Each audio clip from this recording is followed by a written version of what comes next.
What's up guys? This is Mads Abraham and welcome back to my channel. So I've been doing a lot of med or pharmacy related vlogs in the past, but for this video, I decided to share how I save using Shopee Pay as well as my 99 Shopee haul.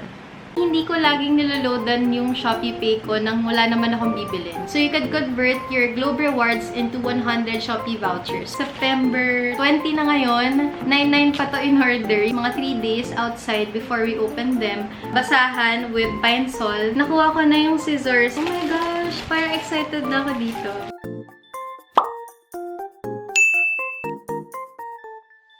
So, ever since nag-quarantine, I'm sure lahat tayo talagang na-addict sa online shopping. Most especially yung every month na sobrang sale, yung mga 8899, and soon there would be the 1010 Shopee sale. So, for those na hindi pa masyado sanay mag-Shopee or hindi gumagamit ng Shopee Pay, I advise you to use Shopee Pay because you really can save a lot from Shopee Pay. Kahit na hindi naka 99 or hindi naka monthly sale, talaga makakasave ka. Paano nga ba nakakasave sa Shopee Pay?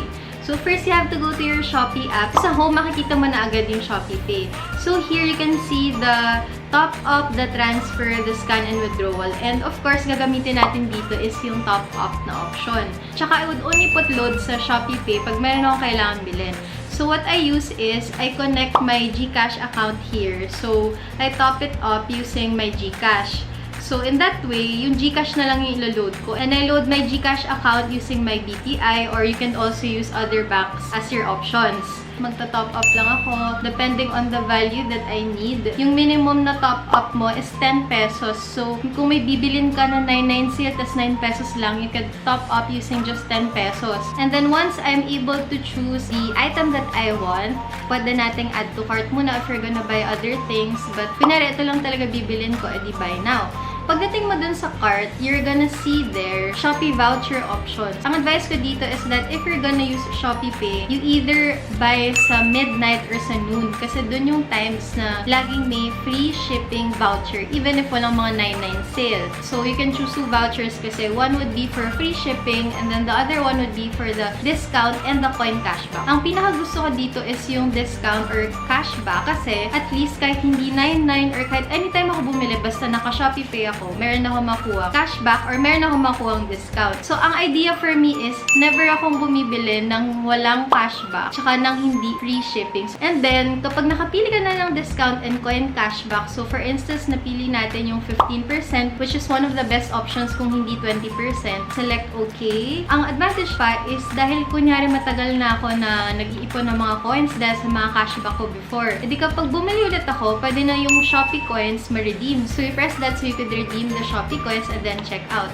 Ngayon, one of the things I do as well to save is to manage my vouchers. Pinipili ko kung kailan gamitin yung each voucher. Yung mas malaking cashback or yung discount na, kunyari, 20% cashback, dun ko siya gagamitin sa 200 pesos para mas malaki yung return. And then, dun naman sa 40 pesos, since maliit lang din naman siya, so pwedeng dun ka na lang i-claim yung lower na cashback like 5%, 10%. And then, yung free shipping naman is binibase ko dun sa item. So, meron kasing mga tinatawag na lifestyle shops, Shopee Mall. Kapag ganun yung item ko, edi yung voucher na dun lang applicable, dun ko siya gagamitin.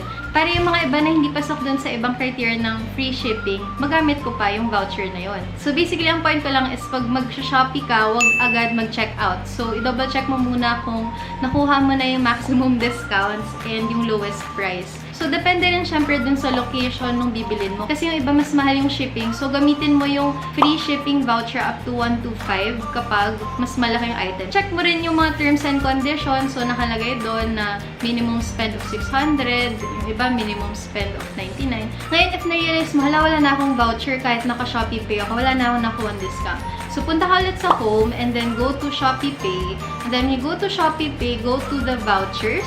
Meron mga claim, merong shop now, merong view. So, doon makita mo kung ano yung hindi mo pa na-claim. Tapos, meron din kasing mga discounts na specific lang to certain shops. Pero, isa pang saving tip na advice ko sa Shopee is, huwag ka magtitingin pag wala kang kailangan. Pag may kailangan ka, tsaka ka mag-open ng Shopee. Hindi yun kapag nasa Shopee ka, maghanap ka ng kailangan mo. Kasi pag ganun, mas mapapagastos ka, diba? And then after mo na bumili, diba, you're able to use the voucher and then the coins. Pag gumamit ka ng mga vouchers na may cashback, pag tingin mo ng coins mo, di makikita mo na marami ka pang matitirang coins for your next purchases. And of course, pag may bibilin ka, try mo rin tagalan maghanap. Huwag ka magmadali. At least i-add to cart mo muna pag may gusto ka. Then maghanap ka muna ng mga options. Ang tendency is maraming stores na nagbebenta ng same item for a much cheaper price. And of course, yung maganda yung reviews tsaka yung maraming items yung sold.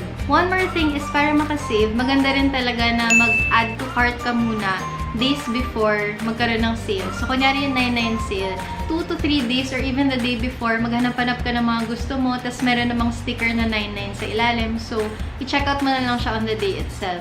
Tapos, ang isa pang advantage ng Shopee Pay, syempre, since we live in the times of a pandemic, cashless, diba? And then, another thing is if you're a Globe user, so meron tayong Globe Rewards. So, you go to the Globe Rewards app and then punta ka sa search, tas i-type mo Shopee. Then, meron doon 50 Shopee voucher, meron ding 100 Shopee voucher. So, you can pick the amount that you want. Just click redeem. So, pagka-send sa'yo ng Globe ng text, you just open the link. Tapos, lalabas na doon yung mismong voucher mo. And then, yun yung gagamitin mo pagpunta ng checkout. So, ika-copy-paste mo lang yung voucher code. Tapos, doon na, lalabas na siya 100 or 50 pesos off. So, diba, ang dami nating savings sa Shopee as well as using Shopee Pay and, of course, Globe Rewards. Now, it's time for me to show you the things that I bought for the 99 sale. Diba kasi, dumating agad 2 to 3 days. Kailangan nagdi-disinfect tayo. So, we leave the items muna outside before we open them para sure tayo. And, of course, we use Pine Sol to disinfect them. We also have, of course, the alcohol here with me. Okay? So, let's start and let's open them. So, ito namang bubble wrap kung di i-recycle. Kasi since may mga pinapadala din kami, to give it to my dog. Kasi mahilig siya sa bubble wrap. First thing that I ordered is the Arm & Hammer toothpaste. So, we got 2 of them. So, I'm sorry, I won't show naman all the disinfecting that I will do. Para hindi maubos yung time sa video. Now, let's open this. Hindi naman na i-recycle. Pat na lang natin. So, this one is Matefield Instant Read Meat Thermometer na digital. This one, and let's see how it is kapag ginamit na siya sa food. And then this one, so again, mga pangluto to. Ito, sure ako kung ano to. Oil-proofing frying pan splatter lid plain cover. Very useful siya pambahay and only 177 pesos. Next, let's open this. So, this one is, let's see, super glue. Adhesives for the house. So far, ano tayo? Puro pang bahay. This one is a laptop stand. So this one I got from Raymax. Aside from the one that I showed in my desk tour. So this one is a cooling stand na dinidikit lang sa ilalim para naka-angulate siya kapag nasa bed lang ako. Kung wala ako sa mood, umupo sa chair at mag-laptop sa table. So ito siya. Let's go now to, oh my gosh, parang excited na ako dito. This one, ito yung favorite ko. I already have a bedroom slippers, pero medyo luma na siya, tsaka white kasi so dumihin. So, I decided to get a new one na colorful. This one. So, let's check the other things that I bought. So, pangluto na naman. So, this one. So, it's a non-stick pan.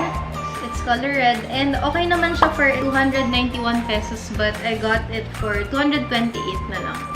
So, now, let's open the last few items. Parang alam ko na kung ano to kasi isa lang naman yung ganito kaliit na in-order ko. Webcam cover. So, actually, meron na ako nito, pero para daw sa ibang gadgets and bibigyan ko rin yung mom ko. So, yung packaging niya, unfortunately, is nakaganto lang. So, super mura niya lang. Nung 9 pesos lang isa. So, this one, again, pangluto kasi gusto natin mag-bake. So, this one is a non-stick baking paper. 10 meters long siya. Okay, so we're down to our last 2 items. So this one is a multi-purpose storage. When we're making, for instance, creme brulee and mga desserts, so for caramelizing. And then lastly, this one. So this one is a Gorilla Pod. Para siya sa cam ko for vlogging. And I already have a tripod. So lumang tripod na yung ginagamit ko ngayon. Pero it's very big, bang SLR yung tripod na yan. So, I got something that's smaller. So, it's this one. So, very flexible siya and mukha siya talagang matibay. Tapos, it's light. Nandito yung sa taas. So, dito kakabit yung cam and then, yeah, tripod siya. Pwede rin siyang parang monopod na I can use for when I'm walking. So, yeah, that's it for this mini haul. So, as you can see, hindi naman super dami nung binili natin for the 99 because I only get what I need.